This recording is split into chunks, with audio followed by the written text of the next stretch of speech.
Okay.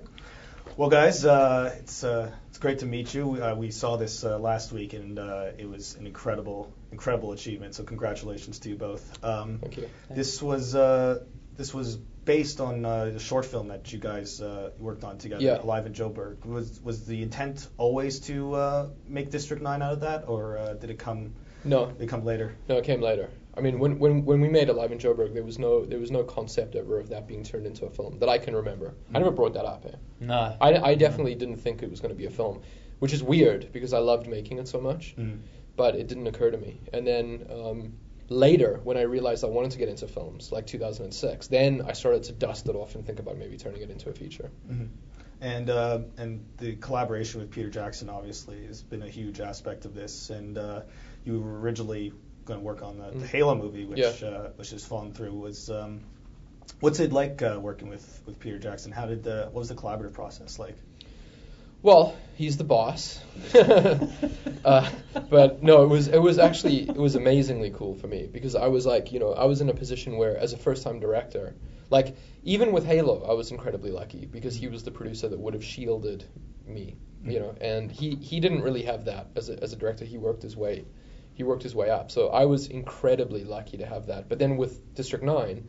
I think I was even more lucky than Halo because Sharlto's in the movie because Pete Jackson allowed that to happen. It's set in South Africa. Everybody has accents. All of that's because Peter allowed that to happen.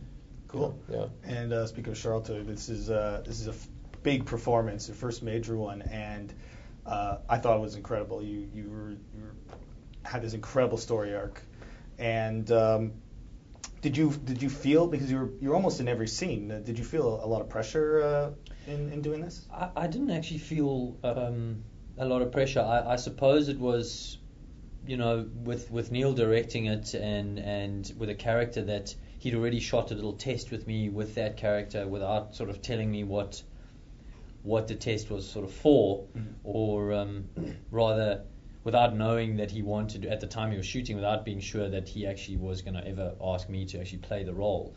But during that time, so it was very safe. You were just totally messing around with no pressure on you or anything at that point when the character was born. And so by the time he eventually did say, listen, I'm going to offer you this part, I felt very comfortable with it. I knew the character very well, and the way he set the movie up, allowing me to improvise the dialogue, it was just a very comfortable process for me. I really enjoy that. So it's cool because you start off as this really mild-mannered bureaucrat, and you go to this full-blown Terminator-esque ass kicker. Was there a lot of preparation in the role? That was the interesting part. There wasn't. I mean, I don't know if you had. I certainly didn't have a very clear idea in my mind as to what the character was going to be. The test we did was the bureaucrat guy. So rather, I didn't have a clear idea in my mind of what the character was going to become. We had that arc scripted, like we knew where he would end up. Yeah. But for Sharlto and for me, it was that him in his improvised bureaucratic Afrikaans place up until like the halfway mark. Both of us knew what we were going to get, and then both of us were in uncharted territory from that point onwards. We knew what the story had asked of him, but I think that's where I was more impressed with his performance. I think because I knew what I was getting with the first half, and the second half was where it just became, pure acting and less. I mean, it's still improv, but it's not the kind of movie that the first half of the film is. Yes, it starts off very documentary, and then it becomes cinematic. Very cinematic. Yeah. I have to ask you, did you actually eat cat food? Was that real? We did the other day on a radio show, but no, on the day I actually ate something, and I ate the cat food now just to establish whether the art department made him something. Yeah, they made a beef mix with fat balls in it. That as I was chewing, I thought I was doing fine, and then I'd hit these balls of fat, and it would sort of trigger your gag reflex. And I'm not better actually than sure cat food, though, dude. Come on. Come on, dude, a can probably. of Fancy Feast, which you're going to go with Fancy the art Feast. department. Okay, the Fancy Feast was bad, but the the normal cat food wasn't as bad. Now, you guys have been working together for a long time, you've been friends for a long time. You produced Alive in Joburg and a brief role in it. What about each other really drives you forward? In general, but more specifically, I guess. Well, he's hot.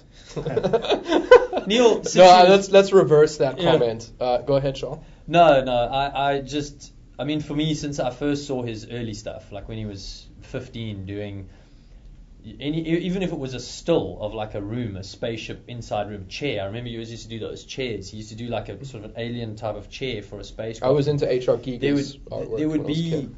There would be this emotion in a still visual image where you're just going like, why do I feel so much just looking at one still? And then he was also doing little animated shorts of just a range of different things that he was kind of moved by at the time, and I always felt a real soulfulness in. So you're saying that our relationship has always been about work, like?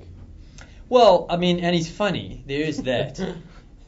Yeah, I mean, up until District 9, we were just more friends primarily than work, really, I think.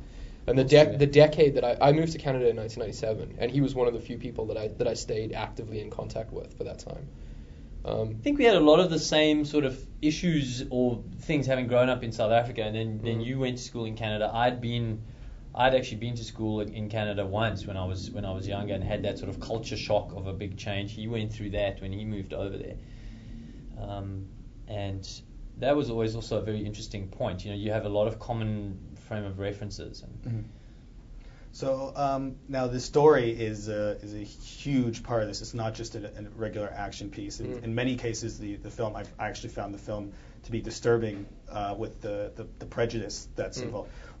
How did you approach the story, and where did it come from in terms of, was it something you experienced firsthand or something you observed growing up in South Africa, or? Well, I think, I mean, there's two levels to it. There's Sharlto's character in the foreground of wanting the audience to empathize with the aliens. In this case, it's Christopher and the child. And Sharlto's character really allows that to happen. Like he moves into the foreground, and it's a smaller story against a bigger background. So in 2007, I was writing it with my partner, with Terry, and she was really instrumental in helping shape the actual hands-on, character-based, emotional storytelling components of the script. And what I really wanted to do was use all of the elements that affected me when I was a kid and probably affected Sharlto as well, and just not knock the audience over the head with them, like not make a film that was too preachy, but that was primarily a Hollywood ride.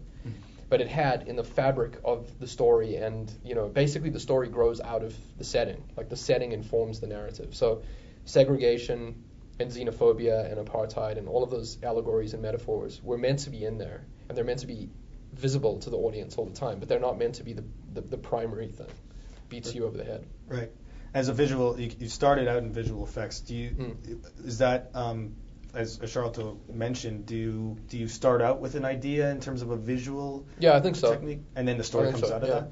I mean, I'm incredibly visually kind of, that's how my mind works, It's like that is the primary reason. I mean, if you go back to the short film, which is where all of this comes from, the genesis for that short is an imagery-based genesis. It's simply wanting to see South African shanty towns and South African police and South African armored vehicles and, South African poverty with Western science fiction.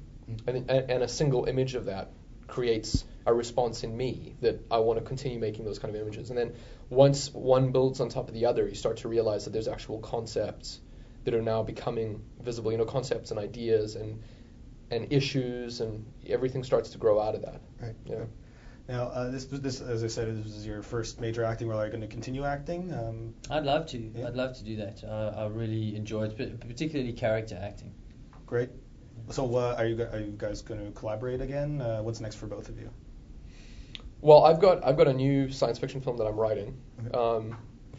It's very early on. It's just a seed of it, really. So when I get back to Vancouver, I'm gonna start writing that. And what are you doing, Mr. Copley? I don't know, man. It's just a crazy ride that I've been on. So I'm just really open to whatever life has in store for me and all. Well, congratulations again to you both. This was a fantastic movie. I've been waiting a long time to see a science fiction movie like this, and I think you guys did a terrific job, and this is going to be a huge hit, so congratulations to you both. Thanks, man. Yeah, I appreciate it. Thanks very much. Yeah. Thanks a lot. Great to meet you. Good to meet Thanks. you, man. Yeah. What was your other favorites?